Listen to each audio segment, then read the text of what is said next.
What happened? Why 5 years? Why 5 years? Well, I mean, we there's complications arise. We started writing the album actually quite a while ago now.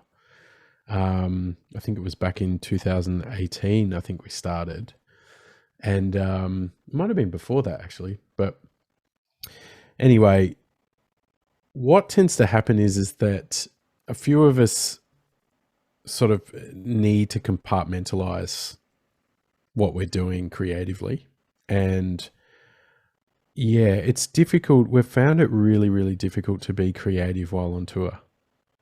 It's kind of when you're on tour, your bandwidth can only really be allocated to touring and sleeping and playing and sleeping and that kind of thing. For some reason, we've just found it really difficult in the past to to muster up enough creative energy to Hmm. do it.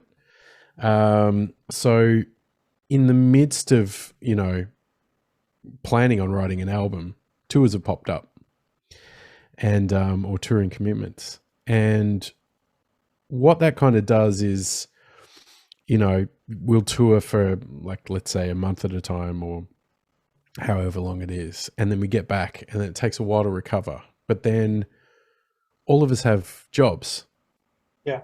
outside of the band, so we then jump back into regular life, regular pedestrian life, Hmm. and we have to allocate time to that, of course. But then in the spare time we get, that's allocated to the band. So it's not that we don't, that's the band isn't our highest priority. And let's say writing and recording an album isn't our highest priority, but we have to juggle that with, working jobs to pay the rent. So as frustrating as it can be for a fan, it's more frustrating for us because we're not paying the rent with our music. We have to work jobs. So it's a delicate balance, and um yeah, unfortunately what that means is it takes a lot longer to get something out. I mean, our stuff takes a little while to kind of formulate anyway. Yeah. It's not as simple as making a pizza base, putting tomato paste on it, and whacking a couple of mushrooms and some cheese. It's far more intricate than that, and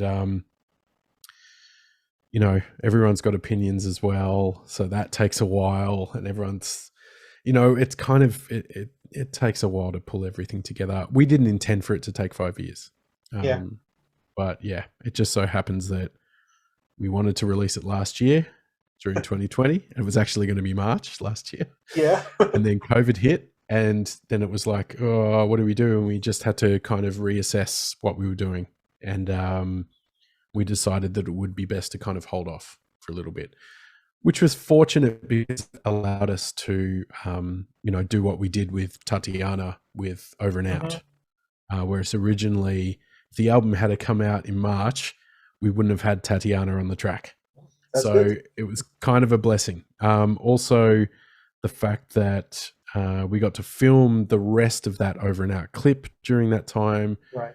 it gave us enough time to kind of really prepare those assets, like our clips, all the extraneous stuff like the book, the graphic novel, just line everything up properly rather than just shooting it out and you know freaking out because it's a last minute 11th hour release. So I think as much as it has been frustrating with fans, because I have seen comments directed towards that, like, oh god, make us wait.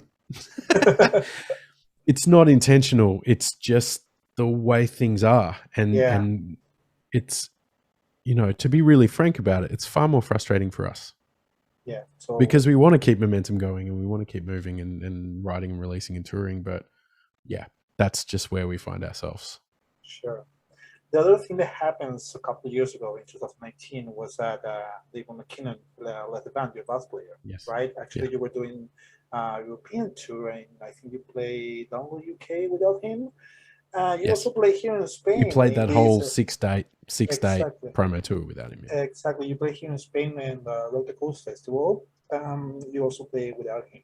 So, what happens now? I mean, this album, who plays, and what is going to happen live? You're gonna just play some tracks there for the bass, Well, or what are you gonna do? the bass is the interesting thing about the bass is that, yeah, I mean, on the album, it's there. Yeah. It's not like there's no bass. We've had comments to the contrary, like with the first three singles. We've had comments on YouTube saying, well, no, it's not the same without bass. It's like, well, there is bass there. In fact, it's been programmed in.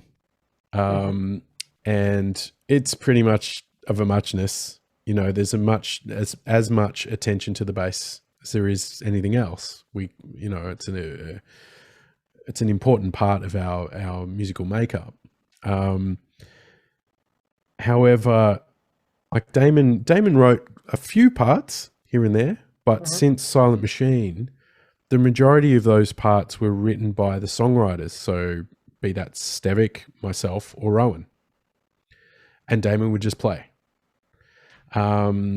There are parts on Outlier that were programmed. There are parts on Outlier that were actually played by Damon. Mhm. So it's always been kind of a mix match kind of affair. And I know it's probably got a lot of bass players up in arms because they don't like the idea of a band existing without a bass player, and they take it personally. But yeah, it was just where we found ourselves at the time. So we had to make do. All of the tracks that had been written before Damon left, they weren't entirely finished, but they were pretty much written. And all the bass parts were pretty much done.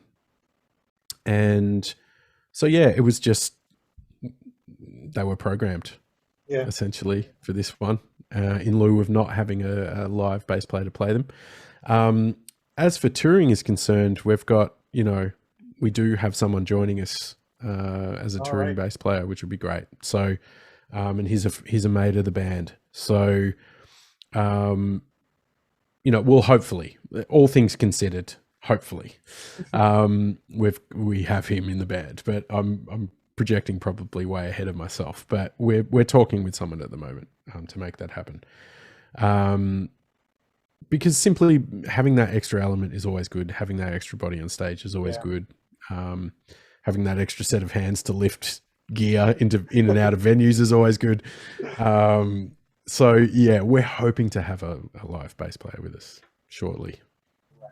Yeah, because you're touring Europe again next year. You're coming to We Spain are. for a couple of days on March, and Yeah. we saw that it's only you on the flyer. So we don't know if someone else is joining you on that tour. Is going to be just 12 Ninja. We actually don't know who's supporting us on this tour yet. Currently, as of what's the date today? The 23rd of September. We don't know who's supporting us yet. I don't know if that's been kind of agreed on yet. It's probably still in negotiation. Mm-hmm. I have no say in a lot of that stuff. Usually what happens is that, especially in Europe, because you share a bus Mm-hmm. with the other band. Usually it has to do with who's prepared to actually foot 50% of the bus. That's usually how it works. Yeah. And I mean, we've had a couple of tours now in Europe where they've kind of said, okay, it's these guys or these guys, and that's Mm-hmm. it. And you've got two options, and you kind of go, you listen to both of them, and you kind of weigh it up, who would be better. And then other bands come along and they go, don't tour with those guys because they get drunk all the time or whatever. And so you just kind of make an educated decision, and you go with the band that you feel is right. And every single band we've toured Europe with is awesome. And, so hopefully we make the right choice this time. But I've heard there are a couple that have pitched to us Mm-hmm. for the tour, and yeah, they're both really good. But I can't say anything right now, like nothing's sort of set in stone. But whoever it is, I'm sure they'll be awesome. Great. So Ginger will be a great pick, but you have a song together right out. I want to Yes. ask you how that collaboration came out. Ginger is growing really fast around the They really world, are. even in the States or here in Europe. They're huge. Oh, how that collaboration came out. Well, actually, I've been a fan of theirs since King of Everything, Mhm. and um, yeah, we were fortunate enough to land a show with them, which I was really chuffed about in 2017 in Kiev, and it was such a good night. And weirdly enough, they were supporting us, which I still think to this day is really strange, because they are an amazing, formidable band.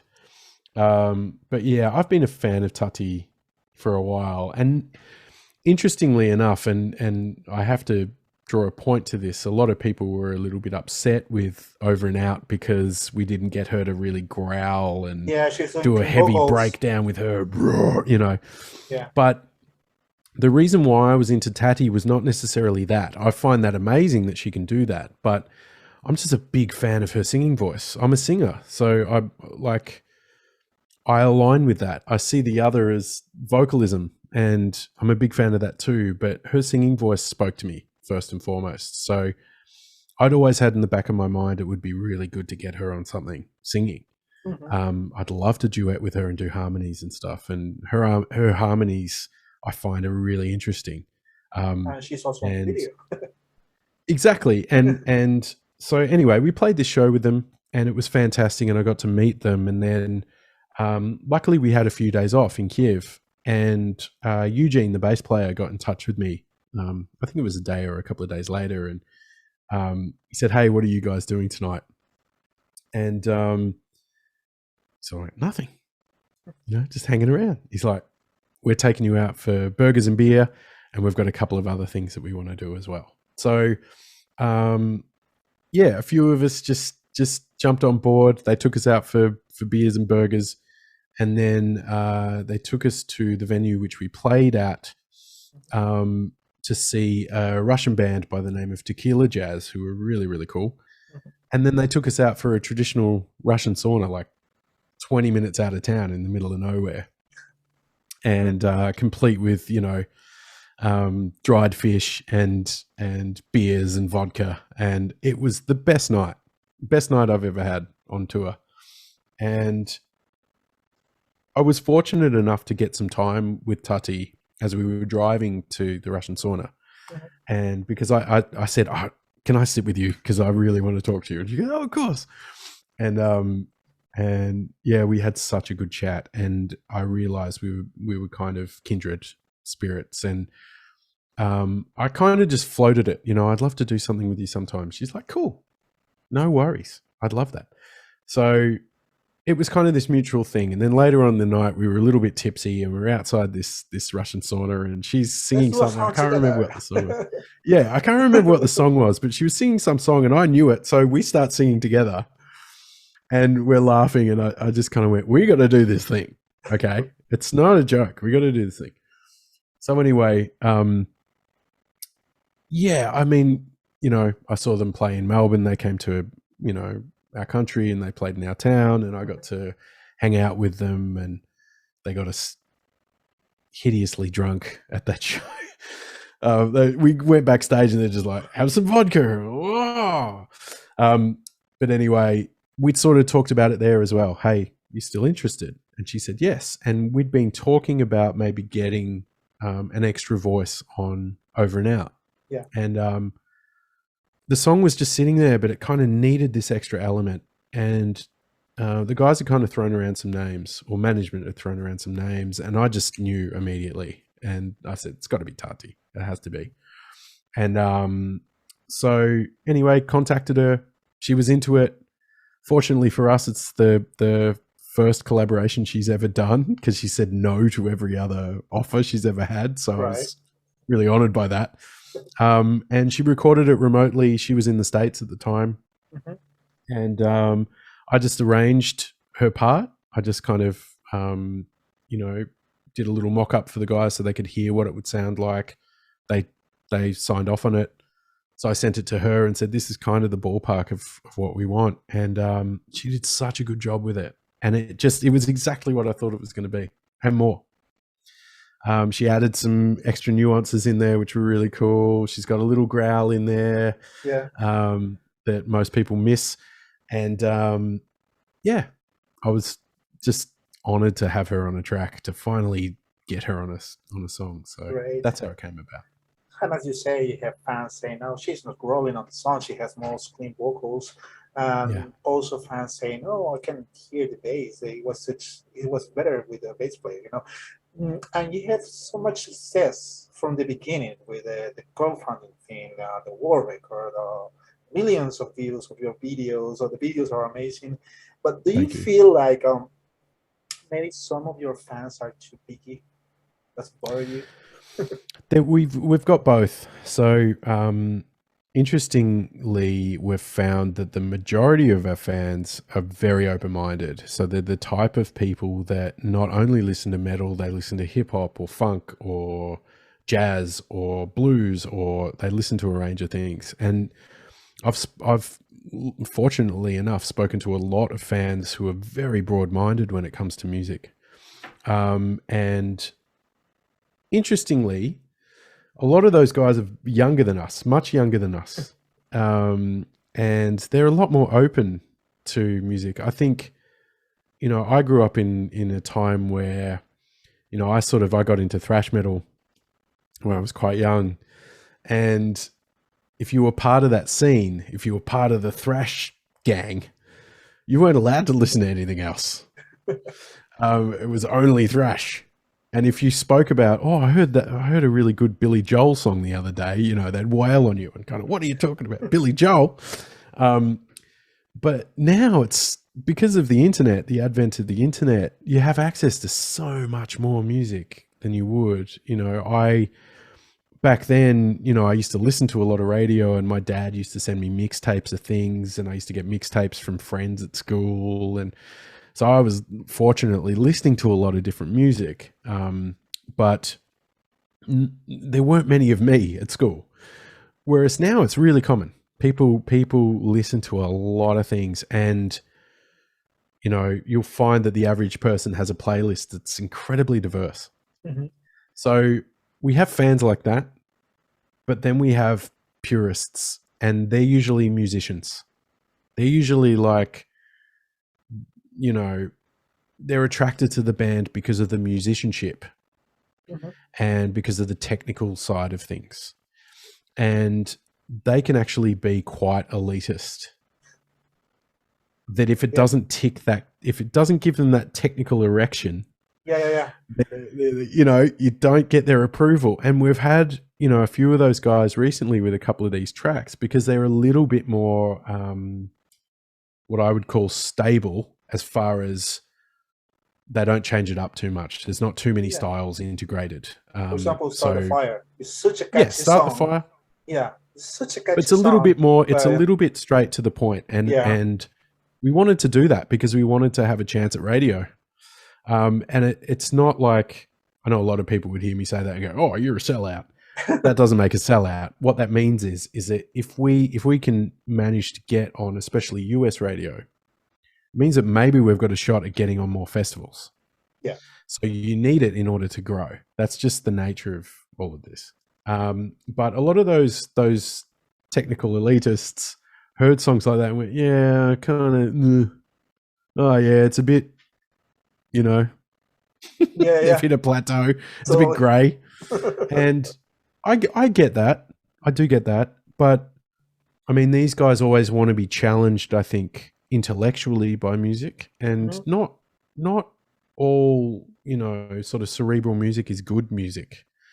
I think for us, we've been venturing from the technical side of things, whereas we were writing technical tracks, to actually writing songs. Yeah. And it was quite a leap for us. And they really are two different art forms. Mhm. And unfortunately, when you write songs, they wail on you. 'Cause they're like, just like the thrash heads, it's Yeah, like, oh, Billy Joel. They just, it doesn't tick that box. So yeah, different strokes for different folks. I mean, we could spend a lot of time worrying about that stuff, but it'd be too much hard work. And I yeah, think it's better that we just stay true to what we're feeling at the time. This album's got a little bit of everything for everyone. Mhm. but the album in general won't be for everyone. There are going to be people that will hear it and kind of go, "No, I'm disappointed." And they could Yeah. be old 12 Foot Ninja fans. They could be fairly new ones. Who knows? Um, it might garner new fans, whereas people that have never heard us before hear it and go, "Wow, what an eclectic set of music!" But others might hear it and go, "It doesn't tick that technical box," or it's not the sort of song they that appeals to them emotionally. Who knows? I think it's a waste of time worrying about all of that. Yeah, and actually, it's not music this time. No, not just music this time. Yeah, because you're releasing also a novel, graphic novel Yes, with the album. So maybe the artist fan could be pleased with this. And you are maybe. like growing a whole universe or multi-universe between the band, right? So the idea of the graphic novel was already there before you start doing the album, or just came out later. Well, the idea of sort of expanding into a multimedia universe Mhm. has been with us since the start. Actually, before the band started, Stevic had always kind of wanted to create something of a multimedia type venture rather than just a band. Mhm. Um, Luckily enough for him, he found the name 12 Foot Ninja, and that was the thing that kind of inspired him to entertain ideas about creating a story about a 12-foot ninja and Mhm. the origins thereof, and what sort of world does he live in, and what is he fighting for, and all of those things. That's been with us for a long time. And we've attempted to actualize that in many different forms too, over what's it been, 13 years or so. Um, and some of that was realized, with Silent Machine. We had a friend of ours from Mexico, Keith Draws. He came to us and said, "Hey, I'd really like to do some comics and of your music and base the story on the lyrics, because I really dig the lyrics." And he really connected with that album. So he did some amazing work based on each song. So that was kind of a manifestation of or an aspect of what we wanted to do. Mhm. But I think Stevix always wanted to kind of take it a bit further. He created a pitch Bible a little while ago because he was considering maybe we could do an animated series or something else. So he was talking to the creator of Ben 10. I can't remember his name, but he'd been talking to him and seeking a bit of mentorship from him as to how to pitch Yeah. those sorts of ideas to, let's say, Netflix or whoever. And so it's always been percolating. It's just money is the factor. These things are so expensive to do. Yeah. And fortunately, when he had the pitch Bible, a collective friend of ours, Nick Snelling, who was a budding author, had a chat with Stevic and said, "Look, would you be interested in maybe developing it as a novel? Maybe a sort of fantasy fiction novel." And so they spoke about it for a while. So Nick went off and created The Wyvern and the Wolf, which is the accompanying novel, Yeah. and then which is all about the origin story of Kiyoshi and the journey that he takes to lead him to becoming the 12-foot ninja. And it's a really depthy book. Like, it's intense. But I think there's going to be a lot of people that get a lot out of it too. It's quite fascinating, and Nick's a great writer, so it's immersive, which is fantastic. But I think the reason why the graphic novel's there is because Stevic kind of has been focusing primarily on the character of the 12-foot ninja. So I Mhm. think he kind of wanted to create the bookend of that, and create something that sort of gives you an insight into what Kiyoshi becomes. Right. So he decided a graphic novel might be the best way forward. And he has a guitar company called Shuriken Guitars. He created a comic for Shuriken Guitars. Mhm. Just excuse me, my kid's crying there.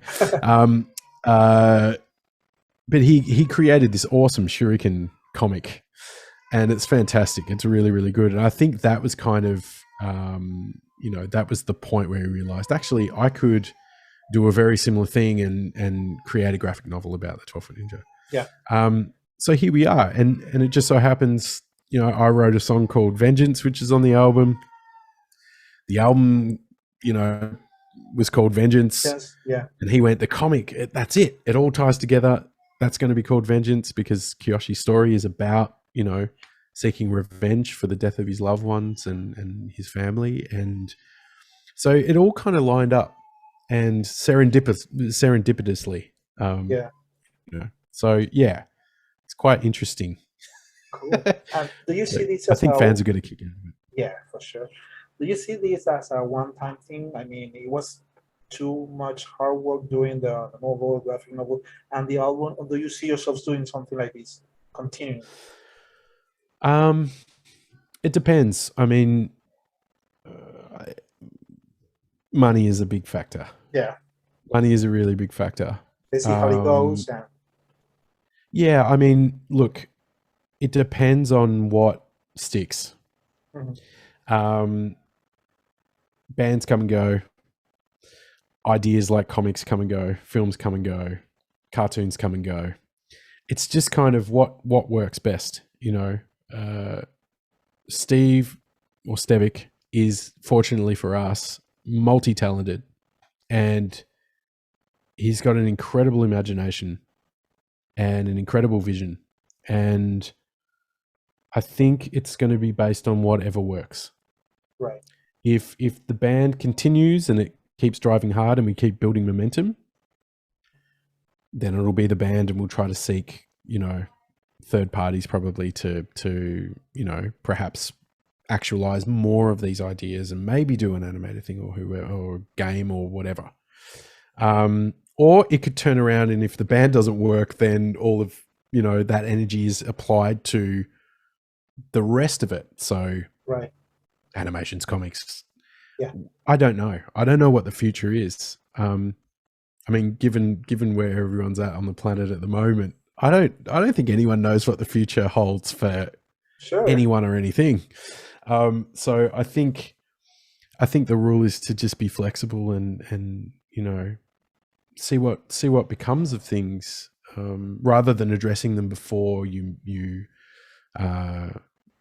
see that through or follow that through. And because I mean, you could predict these things, but you could be way off.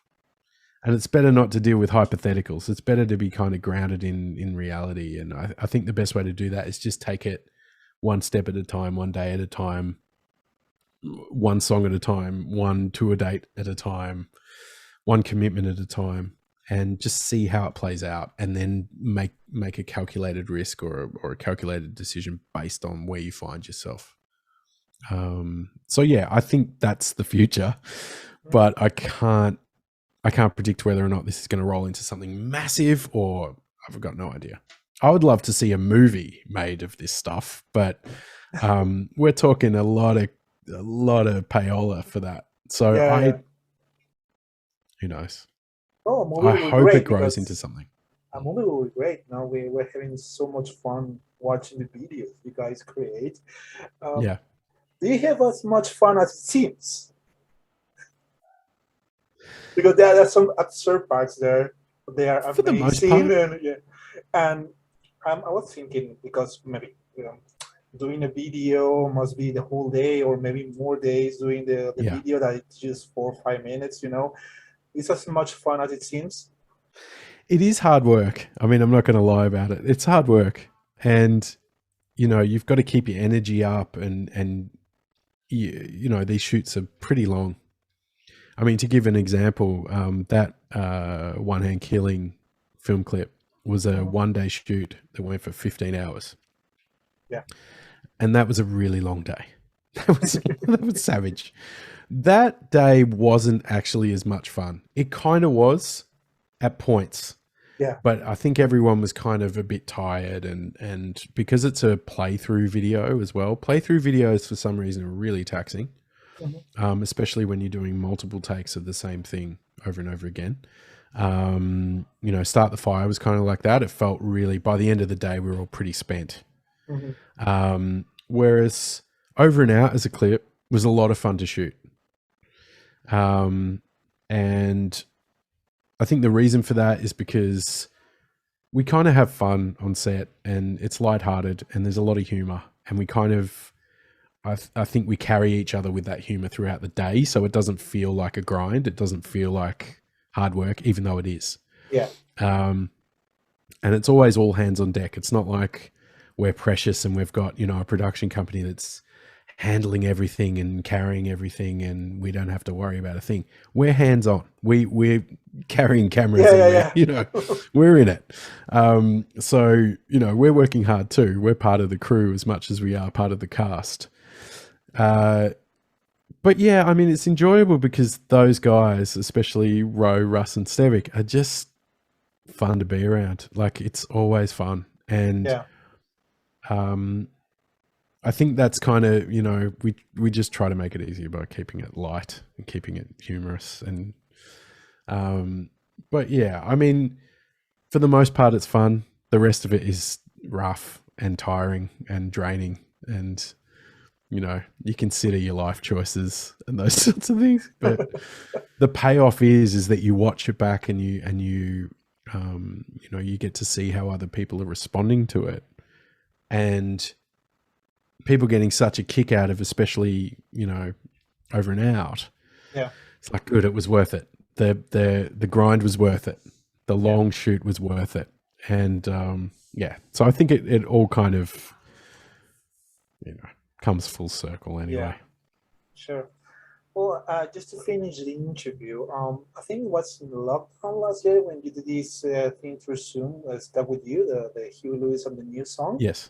It was cool, and I was wondering, as this game as good as game, are you thinking of doing maybe a cover song? You know, we can have a couple covers there, especially to show your fans, those elitist fans, that you have a diverse range of styles I and would, tastes.